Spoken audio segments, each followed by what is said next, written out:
Terima kasih Anda masih di Indonesia Update. Saudara, kasus penculikan balita di Makassar membongkar sindikat penculikan dan penjualan anak di Indonesia. Bermodus adopsi anak, korban dijual via media sosial.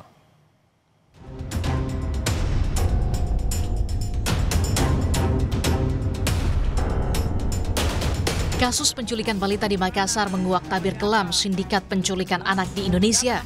Polisi menetapkan 4 tersangka dalam kasus penculikan balita di Makassar. 3 tersangka diantaranya bahkan mengaku sudah beberapa kali menculik dan menjual anak. Polisi tak menutup kemungkinan penambahan tersangka baru dalam kasus ini. Kami sudah membuat tim sus ya bersama-sama dengan bekerja sama dengan pihak Barreskrim untuk mencari tahu apakah ada lagi kejahatan semacam ini yang terjadi atau mungkin belum dilaporkan atau mungkin memang ada yang belum terungkap. Kapolda Sulawesi Selatan Irjen Juhandani Raharjopuro menyatakan balita yang diculik di Makassar ditawarkan mulai dari 3 juta hingga 80 juta rupiah. Hasil pengakuan asal dari Jakarta dan datang ke Makassar untuk membawa korban dengan transaksi sebesar 3 juta rupiah di kos pelaku.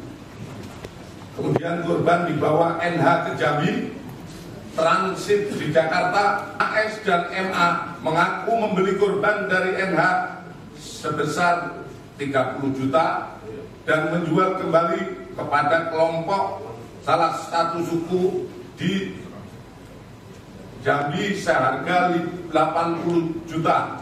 Keduanya mengaku telah memperjualkan 9 bayi dan 1 anak. Kriminolog Universitas Indonesia menyebut adanya pasar gelap di media sosial memudahkan sindikat ini leluasa memperdagangkan anak di bawah umur. Adanya pasar gelap yang dianggap sangat menguntungkan. Jadi mereka tidak perlu melakukan perdagangan secara offline, tapi mereka hanya melakukan penawaran secara online.